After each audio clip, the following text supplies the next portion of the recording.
Olá pessoal do sétimo ano, tudo bem com vocês? Iremos a partir de agora iniciar a nossa aula de Geografia e trabalharemos hoje o conteúdo do capítulo 3 do nosso livro didático, que fala sobre meio ambiente, sustentabilidade e fontes de energia. Esse é o assunto que iremos trabalhar hoje, ok? E o primeiro ponto que a gente irá discutir do nosso assunto fala sobre megadiversidade. Megadiversidade, a palavra mega é algo grande, né? Muito grande. Então, diversidade muito grande. Há países que apresentam uma grande diversidade de espécies, de animais, de plantas em seu território. Então, esses países que têm essa diversidade muito grande de plantas, de animais, né? Eles são países que têm uma mega diversidade, né? No mundo todo, certo? Existem 17 países que são considerados países que têm uma mega diversidade, né? Uma diversidade muito grande de plantas, de animais, de micro-organismos em seu território. E desses 17 países, né, o Brasil é o primeiro no mundo onde a gente tem a maior biodiversidade do planeta, ou seja, não existe nenhum outro país no mundo que tenha a diversidade de plantas, de animais, de micro-organismos que a gente encontra no Brasil. É uma riqueza incalculável, né, no nosso país, certo? A gente tem grandes florestas, a maior floresta tropical do mundo está no Brasil, então a gente tem uma mega diversidade, certo? Então é isso, né? Essa mega diversidade, essa grande diversidade de plantas, de animais, de micro-organismos que envolve tanto a flora como a fauna. Ok, pessoal? Dando continuidade, né, a gente vai falar um pouco sobre a questão da política ambiental no nosso país e a legislação, a questão das leis ambientais no nosso país. Em 1985, a gente vai fazer um histórico, em 1985 foi criado o Ministério do Desenvolvimento Urbano e do Meio Ambiente, que mais tarde viria a se tornar o Ministério do Meio Ambiente, como a gente conhece hoje, certo? E no final da década de 80, em 1989, foi criado no Brasil um órgão que é muito conhecido hoje, que ele é responsável por fiscalizar essa questão ambiental, das políticas ambientais, que é o IBAMA. O IBAMA ele foi criado em 1989. IBAMA significa Instituto Brasileiro de Meio Ambiente e de Recursos Naturais Renováveis, né? Então, esse aí é o IBAMA, que está ligado ao Ministério do Meio Ambiente, certo? Então, isso é um pouco sobre a política ambiental do nosso país. No Brasil também foram criadas, através de leis, unidades de conservação. São áreas que são destinadas à preservação do meio ambiente, né? E tem as unidades de proteção integral, que são aquelas áreas que devem permanecer intactas, né? Onde não existe a possibilidade de o homem caçar animais, de derrubar a floresta, porque são áreas destinadas à proteção integral, são protegidas por lei. E também existem as unidades de uso sustentável, né? Essas unidades ela permite até retirar alguma coisa dessas unidades, né, para que a população local ela se sustente, mas através do uso racional, sustentável da natureza, né? Então, pessoal, essa é a política ambiental, né? A legislação no nosso país. Dando continuidade, falar um pouco sobre os recursos estratégicos, que envolve a questão da energia, né? Das fontes de energia. E existem as fontes de energias que são consideradas renováveis, são limpas, consideradas limpas porque não agridem, não poluem o meio ambiente. E você tem as fontes de energia que não são renováveis, né? E que não são consideradas energias limpas porque poluem muito o meio ambiente.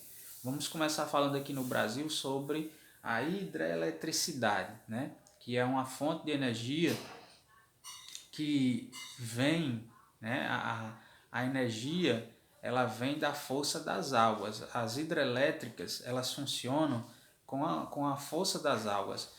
No Brasil nós temos grandes rios, né, que são utilizados para gerar energia, certo? Então nós temos um grande potencial de geração de energia elétrica através das hidrelétricas, né, através da força das águas que geram essa energia, né?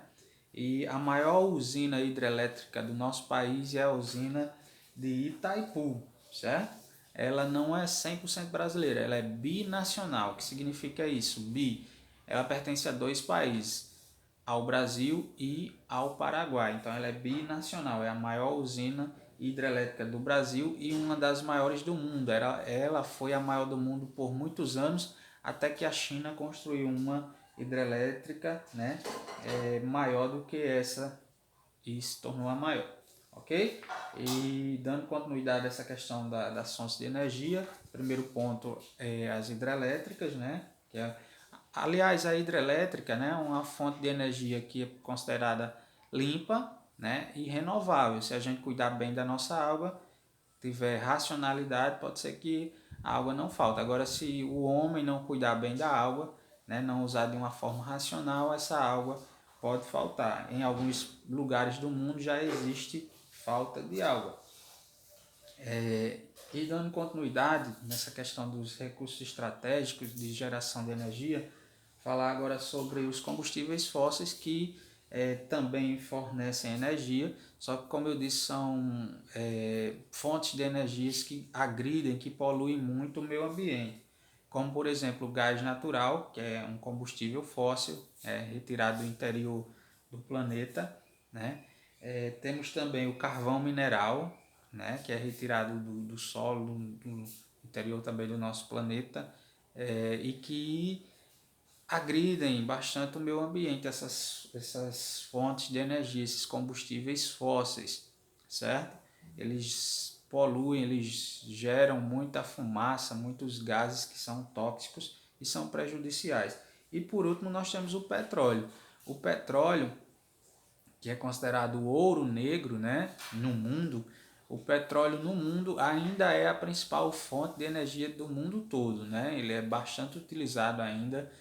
Nós temos alguns produtos que são derivados do petróleo, como a gasolina.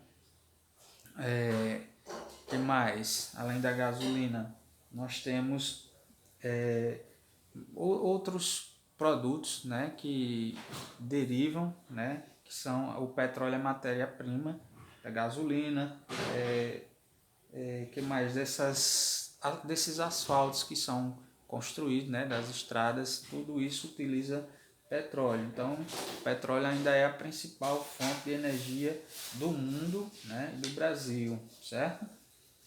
Além do petróleo, né, além da gasolina que deriva do petróleo, nós temos o querosene também, né, o óleo diesel, são outros produtos que derivam dessa matéria-prima que é o petróleo, que ainda é bastante utilizado no mundo todo. No Brasil foi descoberta uma grande reserva de petróleo que é conhecida como a camada pré-sal, certo? E hoje o Brasil ele é considerado autossuficiente. Como assim? Ele produz todo o petróleo que ele necessita, né? Até alguns anos atrás a gente não era autossuficiente, embora a gente ainda importe, compre petróleo, um petróleo mais, digamos, mais fino, né? Então, esses são os combustíveis fósseis, pessoal. E também temos, né, a energia nuclear, que é outra alternativa de geração de energia, certo? E por último nós temos as fontes alternativas, que aí é onde entra, aí é onde vai entrar as fontes de energias limpas e renováveis, como a energia eólica, a energia solar e a biomassa. A energia eólica é aquela energia que é gerada através da força dos ventos, né? Por falar nisso, o nosso estado, o Rio Grande do Norte, ele se destaca como o maior produtor de energia eólica do país, né? Então, hoje o Rio Grande do Norte é o estado que mais produz esse tipo de energia, né? Que vem através das forças da força do vento, certo? E nós temos um grande potencial para crescer ainda mais. Temos também no Brasil, né, e no mundo outra fonte de energia que é considerada limpa e renovável, que é a energia solar. E no nosso país nós temos um grande potencial porque o nosso território está localizado, boa parte dele, né, 70% ou um pouquinho mais, na zona tropical. Então a gente recebe muita luz solar e isso nos proporciona condições para gerar energia solar praticamente o ano todo. Aqui no Nordeste então nem se fala, né? Então nós temos esse grande potencial, a energia também limpa e renovável, a energia solar. E por último nós temos a biomassa, que também é uma energia alternativa, que é renovável, né? Ela é produzida através dos vegetais, como por exemplo o milho, a cana-de-açúcar, né? Cana-de-açúcar que você produz o álcool, o milho também se produz álcool. Lá nos Estados Unidos o álcool, né? O álcool combustível que gera também energia é produzido do milho, né? Então também o biodiesel, né? São energias que a gente conhece como biomassa, que vem dos vegetais e também são fontes de energias alternativas, ok, gente? Então era isso, né? Para não estender mais o vídeo, para ser sucinto, era isso que eu queria repassar hoje para vocês, né? De uma forma bem resumida, digamos assim, e estarei agora disponível lá no grupo para tirar dúvidas, né, que surgirem do assunto, ok, pessoal? Então valeu e um abraço a todos.